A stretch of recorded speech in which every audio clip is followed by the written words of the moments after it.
Les empreintes secondaires complètent les empreintes primaires dans la mesure où elles vont reprendre l'enregistrement dynamique de la zone de réflexion muqueuse et de toutes les insertions périphériques, musculaires et ligamentaires en rapport avec les bords prothétiques de la prothèse.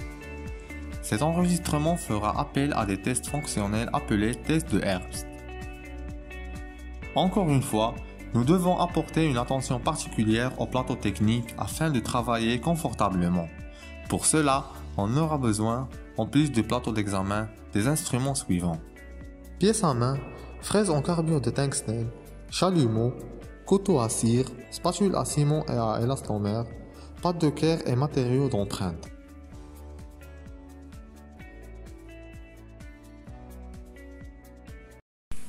On doit contrôler l'adaptation de la base sur le modèle, complètement ajusté en tout point.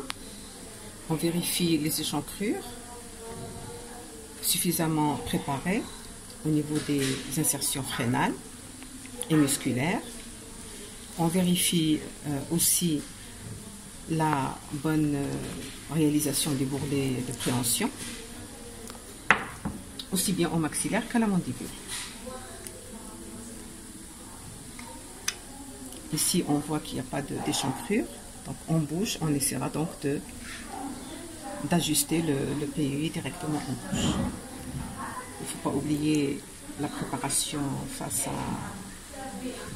l'insertion du frein lingual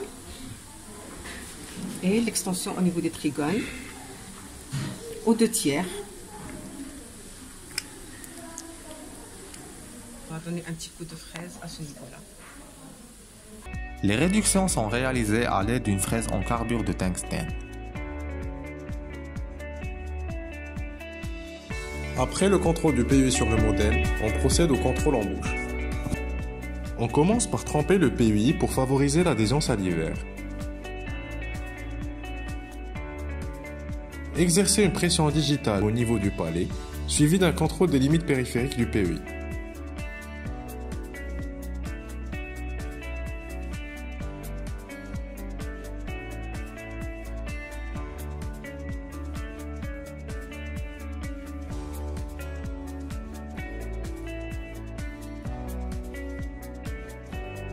Lors de la prononciation du A prolongé, le PUI a été expulsé, d'où la nécessité de réduire avec prudence au niveau de la région postérieure.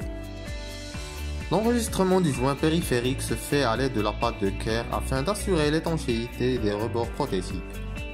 Il est réalisé secteur par secteur, en débutant par la zone paratuberositaire, la zone latéromoyenne, la région antérieure et en terminant par le joint postérieur.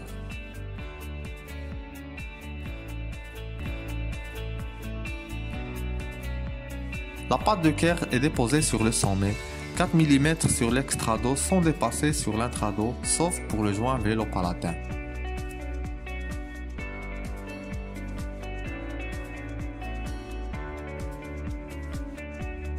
Un remodelage peut être réalisé, et ce à l'aide de doigts vaselinés.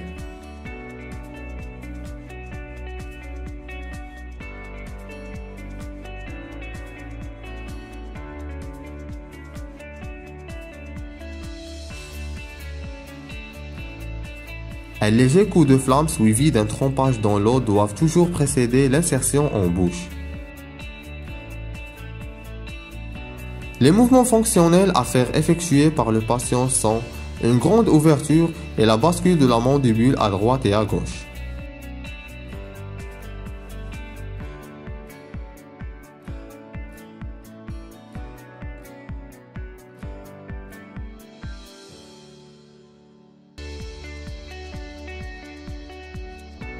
Le remarginage de la zone paratuberositaire gauche est procédé de la même manière.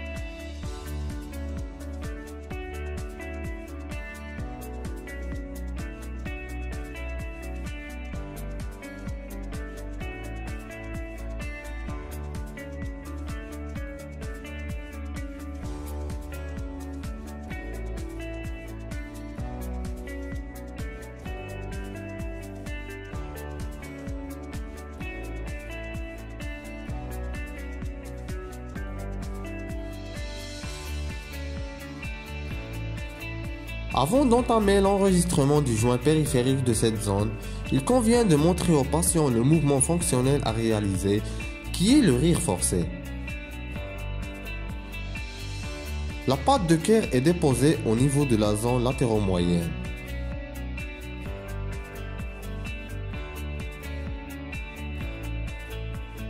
Les mouvements fonctionnels à faire effectuer au patient sont la mobilisation des joues par de petites rotations, un tirage horizontal des lèvres ainsi que le rire forcé.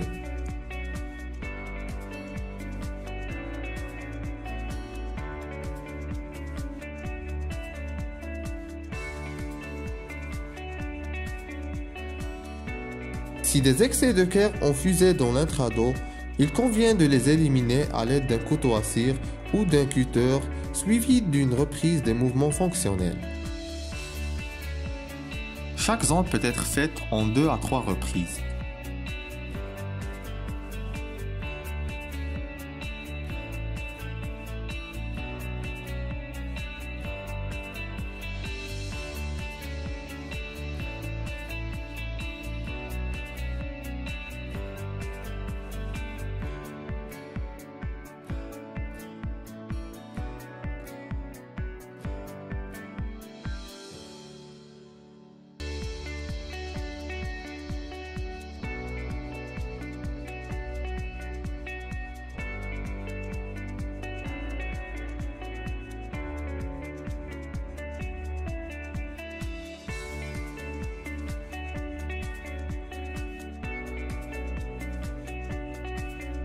Notre encadrante a procédé à une démonstration des mouvements fonctionnels à réaliser.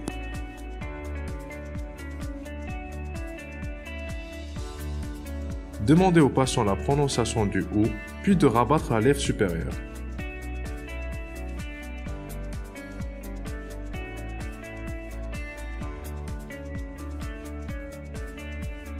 Application des mouvements fonctionnels cités lors de la démonstration.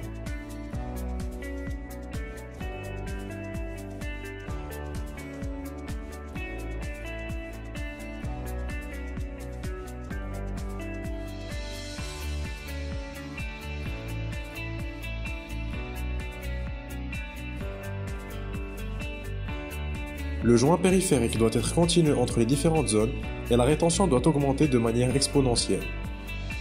Le joint postérieur est enregistré en dernier pour perfectionner l'étanchéité postérieure par modelage physiologique du palais.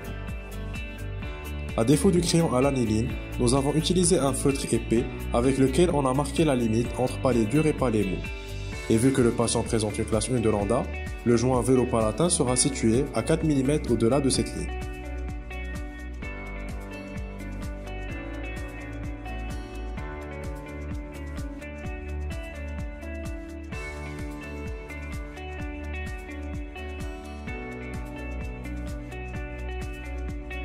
On remarque bien que la première ligne qui délimite le palais dur du palais mou a été déteinte sur l'intrado du PEI.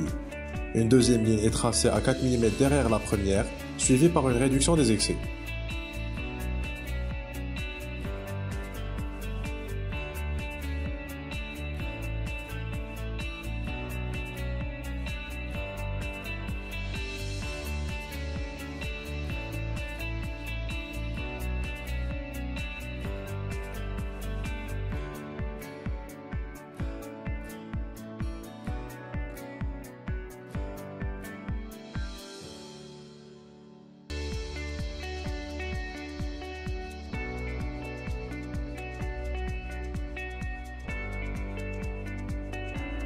Vu la dépressibilité des zones de Schroeder, le joint est réalisé en configuration de moustache mexicaine.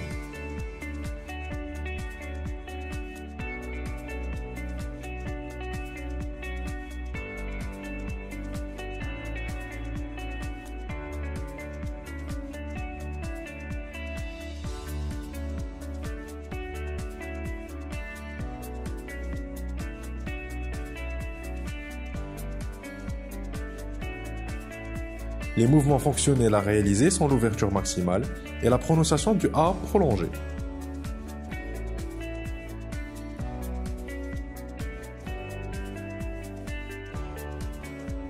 Lors du A prolongé, il est recommandé de passer l'index sur ce joint postérieur au niveau de l'extrado afin d'obtenir l'étanchéité du joint vélopalatin.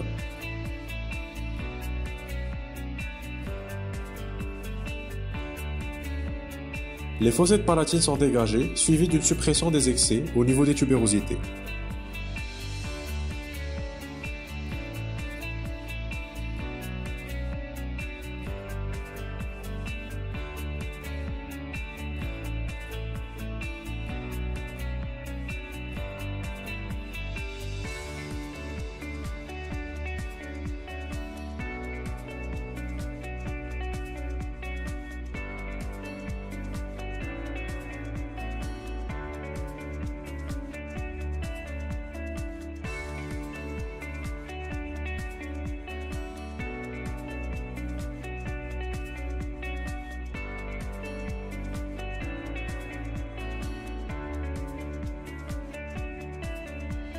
Une fois tous les bords remarginés, le PUI doit présenter une rétention réelle et produire le bruit classique de succion à la désinsertion.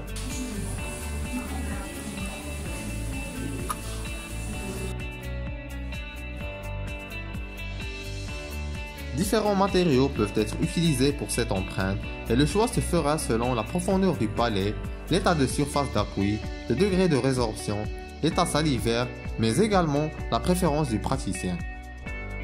Pour l'empreinte centrale maxillaire, nous avons opté pour le vinyle polysiloxane hydrophile.